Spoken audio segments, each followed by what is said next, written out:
Shalom, selamat siang. Hari ini kita bertemu lagi di kesempatan yang baik ini, anak-anakku di rumah. Kita akan kembali lagi memulai pembelajaran hari ini, ya. Hari ini perkenalkan dulu, nama saya adalah Samsul Fajar Junianto, boleh dipanggil Pak Fajar atau Kak Fajar ya. Paling enak panggil aja Kak Fajar ya, lebih akrab ya. Oke, hari ini kita akan belajar tentang Pendidikan Agama Kristen dan Budi Pekerti, ya, buku kelas 6 terbitan kurikulum 2013 ya. Di sini kita akan mempelajari pelajaran 11 dengan tema yaitu pemimpin yang mau melayani. Nah, sebelum kita masuk ke materi, kita akan lebih dulu berdoa. Mari kita berdoa. Tuhan Allah Bapa kami yang bertata di dalam kerajaan surga, Allah yang kami sembah di dalam nama Tuhan Yesus. Kami bersyukur hari ini kami bisa kembali belajar walaupun hanya dalam keadaan online Tuhan, tapi kami percaya Tuhan Kau hadir di hati kami dan di tempat ini. Biarlah Tuhan Kau yang membuka hati dan pikiran kami, juga guru kami ini Kau memberikan pengajaran hikmat Tuhan, sehingga materi ini boleh sangat bermanfaat untuk kami semuanya. Terpuji nama Tuhan, kami sudah berdoa dan mengucap syukur. Haleluya, amin. Oke, shalom semuanya yang di rumah, tetap sehat. Salam semangat selalu. Yuk, semuanya siapkan bukunya di rumah. Jangan lupa ya, buku yang seperti ini. Ya, baik. Di sini Kak Fajar akan melanjutkan pembelajaran 11, yaitu temanya tentang pemimpin yang melayani. Nah, di sini ada bacaan Alkitab, yaitu di kitab Yohanes pasal 13 ayat 1 sampai 17. Baik ya, saya akan bacakan beberapa ayat saja dulu. Yohanes pasal 13. Mari yang di rumah kita buka bukunya. Yohanes pasal 13 ayat 1 sampai 17. Baik. Di sini judul perikop Alkitabnya adalah Yesus membasuh kaki murid-muridnya. Sementara itu sebelum hari raya Paskah mulai, Yesus telah tahu bahwa saatnya sudah tiba untuk beralih dari dunia ini kepada Bapa. Sama seperti Ia senantiasa mengasihi murid-muridnya, demikianlah sekarang Ia mengasihi mereka sampai kepada kesudahannya. Ayat 2 ya. Mereka sedang makan bersama dan iblis telah membisiki rencana Simon untuk mengkhianati dia. Yesus tahu bahwa Bapaknya telah menyerahkan segala sesuatu kepadanya dan bahwa ia datang dari Allah dan kembali kepada Allah. Lalu bangunlah Yesus dan menanggalkan jubahnya, ia mengambil sehelai kain lenan dan mengikatkannya pada pinggangnya. Kemudian ia menuangkan air ke dalam sebuah basi dan mulai membasuh kaki murid-muridnya, lalu menyekanya dengan kain yang terikat pada pinggangnya itu. Nah, oke ya, anak-anak di rumah, sudah kita lihat di situ adalah judulnya tadi tentang apa? Yesus membasuh kaki murid-muridnya. Kita tahu di sini siapa Yesus adalah Mesias. Mesias di sini disebut guru ya. Yesus ini memiliki 12 murid. Ya, yang kalian tahu di situ kenapa kok Yesus itu ingin murid-muridnya berkumpul? Mereka duduk bersama di situ. Yesus hendak punya rencana untuk membasuh kaki muridnya. Karena Yesus tahu itu adalah waktu terakhir dia tidak bertemu lagi dengan murid-muridnya menjelang dia akan disalib. Nah, jadi di sini memang Yesus mengajak murid-muridnya untuk belajar melayani. Nah, disinilah dibuktikan bahwa Yesus dia seorang guru. Kenapa kok dia mau ya? Seorang guru itu rapi. Bayangkan saja kalau itu kalian dengan guru kalian setiap hari sering ketemu ya di sekolah. Tiba-tiba guru kalian itu melakukan hal yang sama dilakukan kepada para murid Yesus ini gimana? Kamu disuruh duduk, kakimu dicuci, disekat, bersihkan. Perasaan kalian bagaimana? Bukankah kalian merasa nggak enak? Ya, saya nggak enak Bu, Pak, saya kan malu, kaki saya kan bau dan sebagainya. Nah, tapi yang dilakukan Tuhan di sini adalah bukan itu ya, bukan melihat wah nanti muridku ini barangkali kakinya ini penyakitan ya, mungkin budikan ya, kalau bahasanya orang Surabaya itu budikan atau gimana ya. Nggak punya rasa kayak khawatir seperti itu ya. Nah, tapi yang mau Tuhan tunjukkan kepada kita adalah betapa hati Tuhan itu sangat mau melayani murid-muridnya saat itu, memberikan teladan. Nah, kalau kita lihat di sini, ya saya lanjutkan ke ayat yang berikutnya ya. Di ayat yang berikutnya tadi, bentar, ayat yang kelima dulu ya. Kemudian ia menuangkan air ke dalam sebuah basi, lalu memulai membasuh kaki muridnya, lalu menyekanya dengan kain yang terikat pada pinggangnya. Ayat 6. Maka sampailah ia kepada Simon Petrus, kata Petrus kepadanya, Tuhan, engkau hendak membasuh kakiku? Jawab Yesus kepadanya, apa yang ku perbuat engkau tidak tahu sekarang, tetapi engkau akan mengerti kelak. Kata Petrus kepadanya, engkau tidak akan membasuh kakiku sampai selama-lamanya. Jawab Yesus, jikalau aku tidak membasuh engkau tidak dapat mendapat bagian dalam aku. Kata Simon Petrus kepadanya, Tuhan, jangan hanya kakiku saja, tetapi juga tangan dan kepalaku. Kata Yesus kepadanya, barang siapa telah mandi, ia tidak usah membasuh diri lagi selain membasuh kakinya, karena sudah bersih seluruhnya. Juga kamu sudah bersih, hanya tidak semua. Sebab ia tahu siapa yang akan menyerahkan dia, karena itu ia berkata, tidak semua kamu bersih. Ya, kalau kita pikir, kalau kita lihat ya anak-anak, tindakan Petrus ini sedikit kurang ajar. Kenapa nggak sopan? Loh, Tuhan itu menawarkan untuk dicuci kaki. Kenapa kok tangan ya? Tangan minta dicuci, kepalanya minta dicuci juga, bersihkan. Ini kan sudah nggak sopan sebenarnya. Nah, makanya Tuhan bilang apa? Barang siapa yang sudah mandi, sudah bersih, berarti sudah bersih. Mungkin kalau dalam perjalanan keluar dari rumah, yang kotor hanya kaki, betul nggak? Iya betul, kenapa? Karena debu. Kalau zaman dulu kan nggak ada sepatu, adanya kan sandal. Kalau sekarang mungkin sudah ada sepatu, ada kaos kaki seperti itu, jadi nggak kena debu.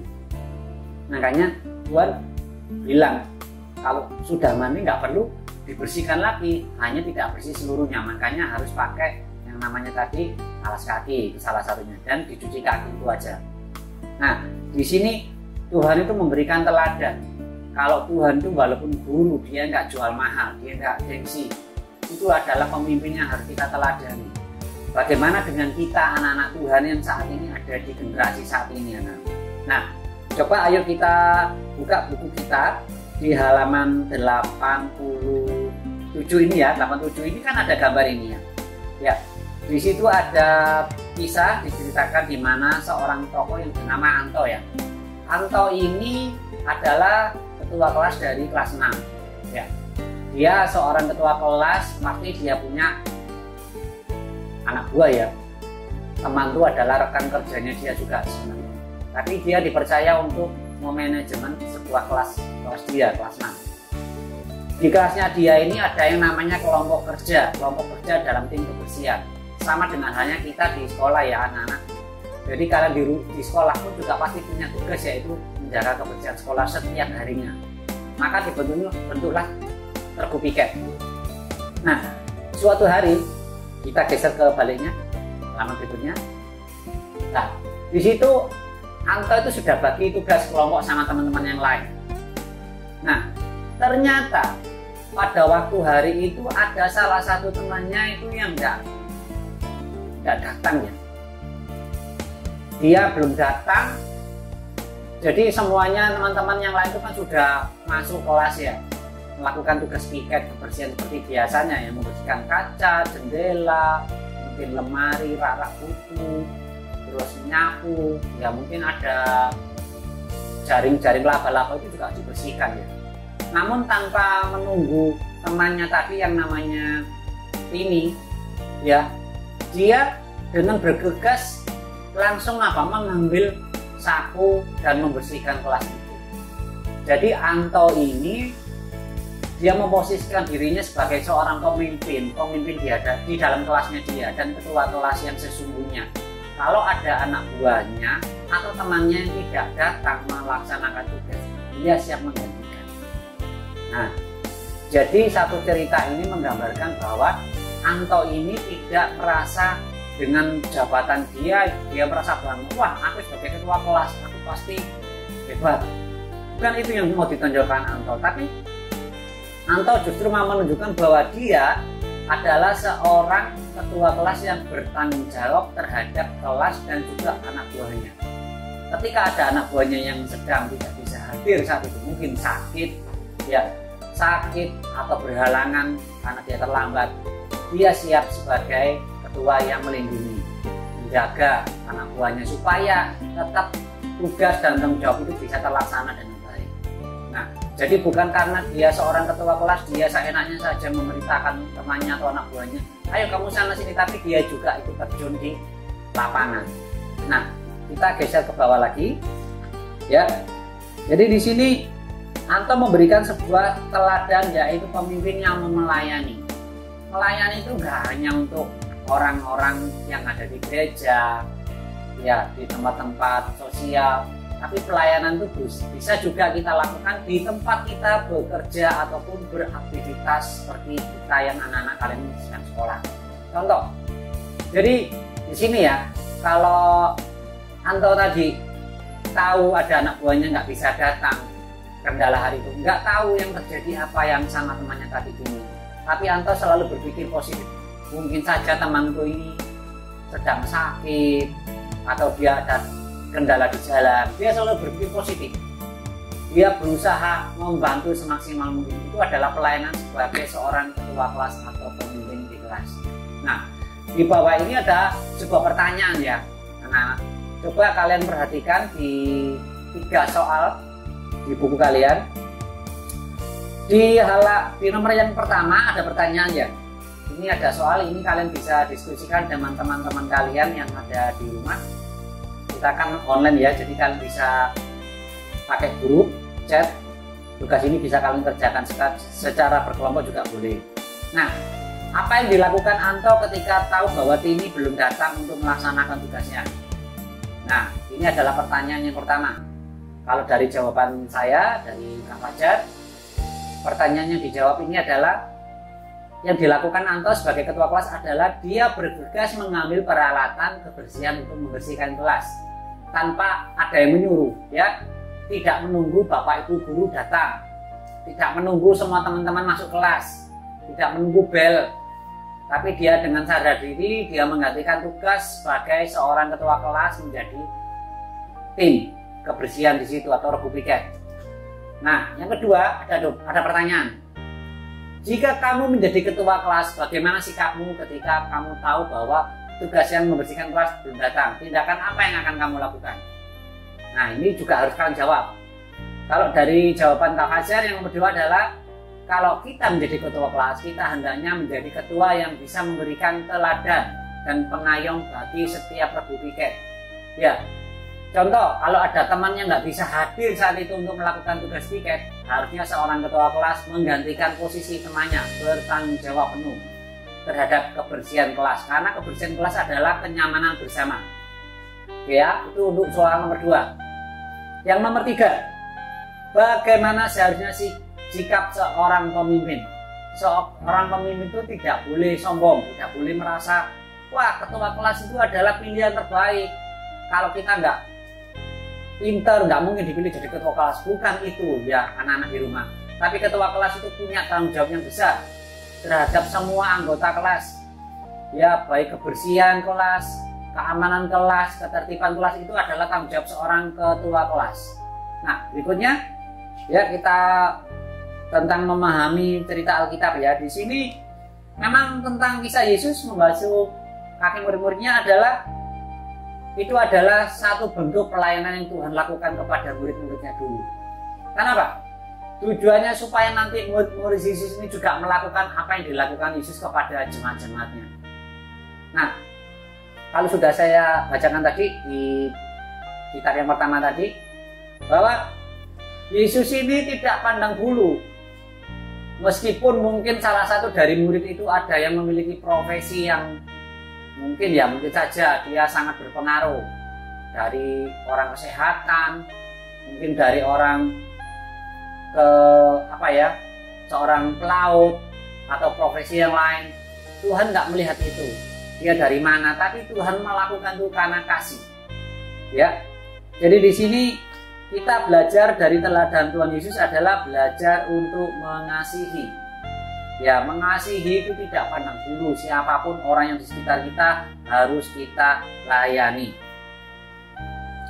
Nah, baik.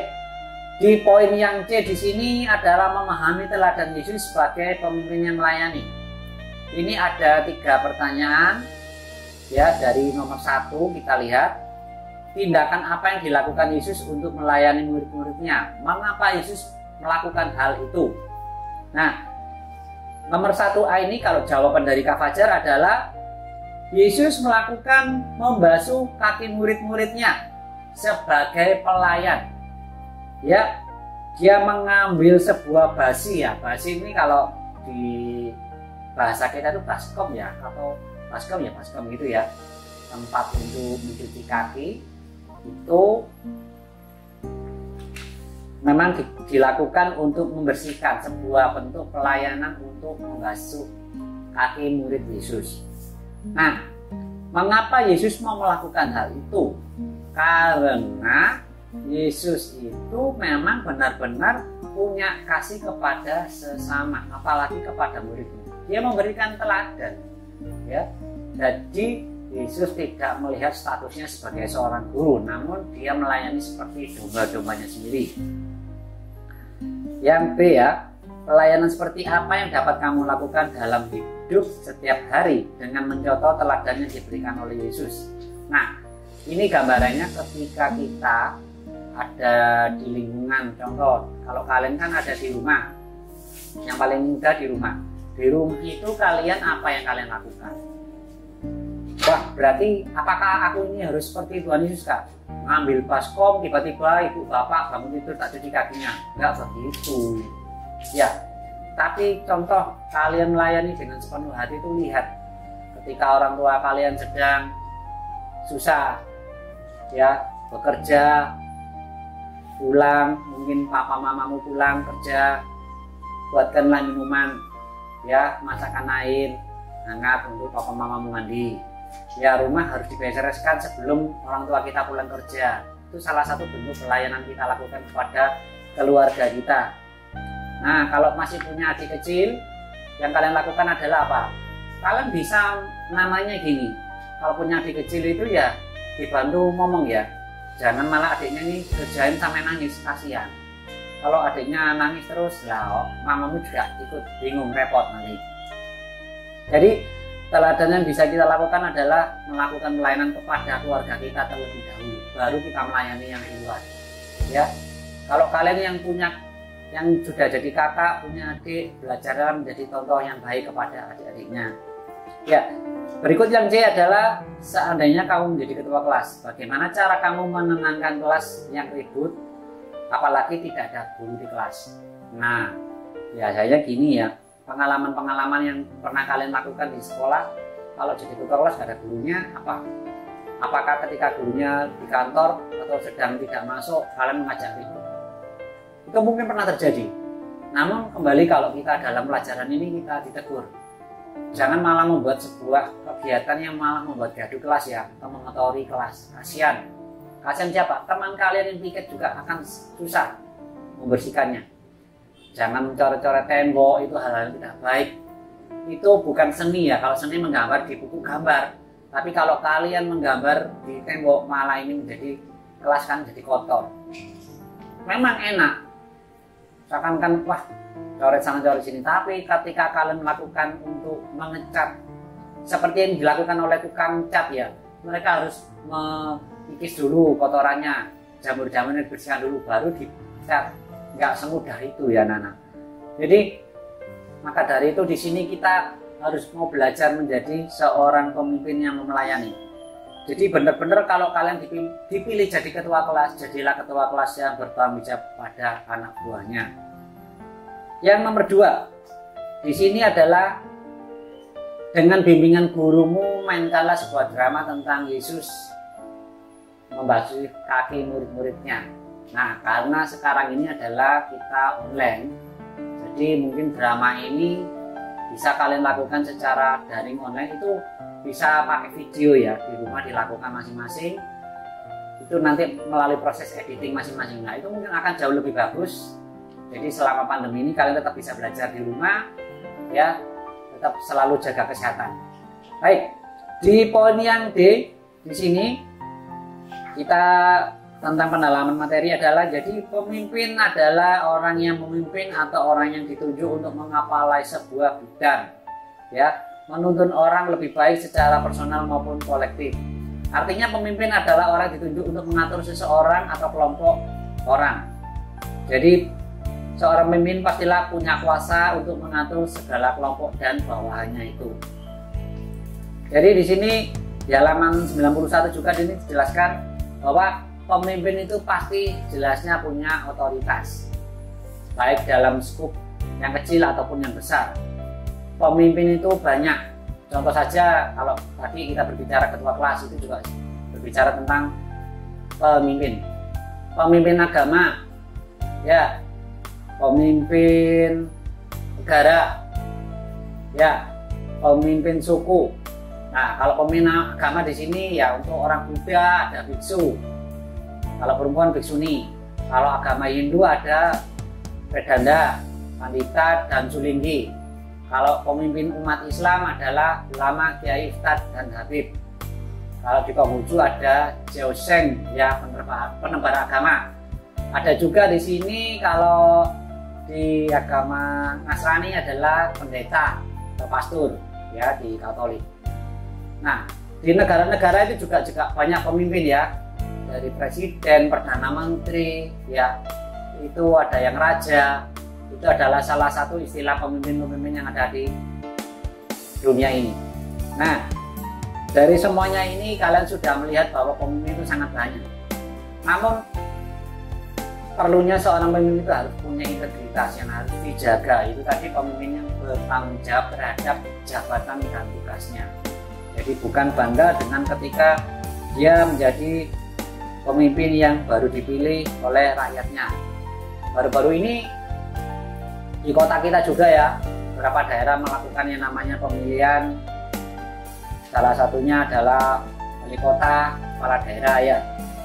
Nah, di situ masyarakat pastinya sangat berharap bahwa pemimpin ini adalah orang-orang yang bisa merubah keadaan di wilayah tersebut. Contoh, kalau di tempat saya ini kan perbatasan, ya, perbatasan Surabaya dan Gresik itu pasti butuh yang namanya pemimpin yang lebih baik. Jadi makanya kita pasti warganya memilih pemimpin yang sangat memiliki perubahan lebih signifikan, ya.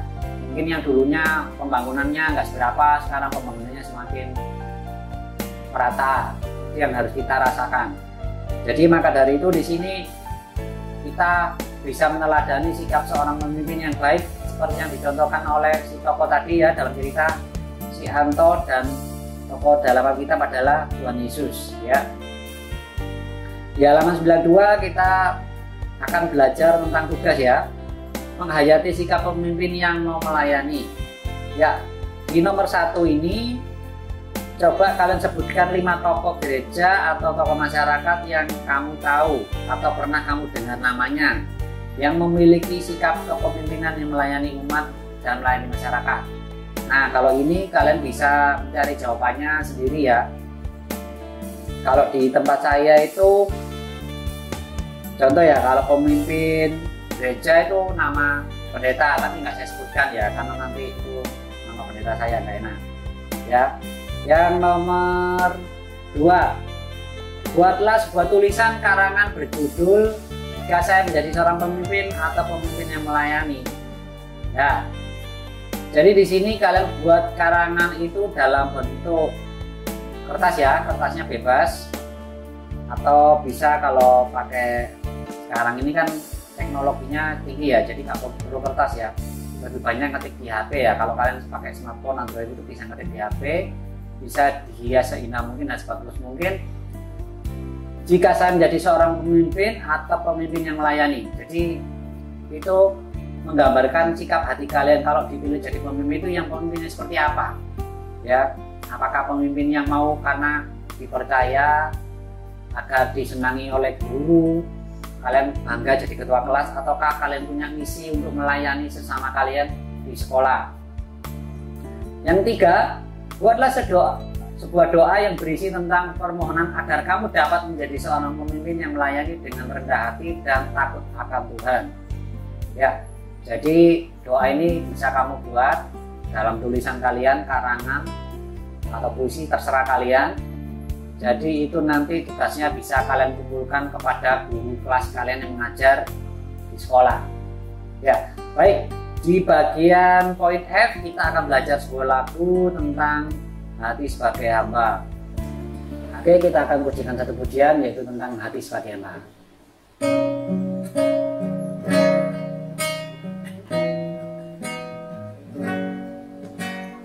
Utama apapun juga saat ku datang ke dunia, ku tinggal pada akhirnya saat ku kembali ke Tuhan. Inilah yang ku punya sebagai hamba yang mau taat dan setia padamu Bapa. Kemana kan ku bawa, Dia menambah dalam roh dan kebenaran sampai selamanya. Sekali lagi.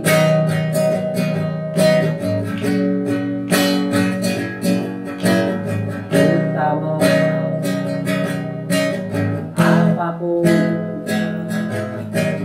saat ku datang ke dunia, ku tinggal pada akhirnya saat ku kembali ke Tuhan. Inilah yang ku punya sebagai hamba yang mau taat dan setia padamu Bapa. Kemana kan ku bawa, hati yang menambah dalam roh dan kebenaran sampai selamanya. Dalam roh dan kebenaran, dalam roh dan kebenaran sampai selamanya. Dalam roh dan kebenaran sampai selamanya.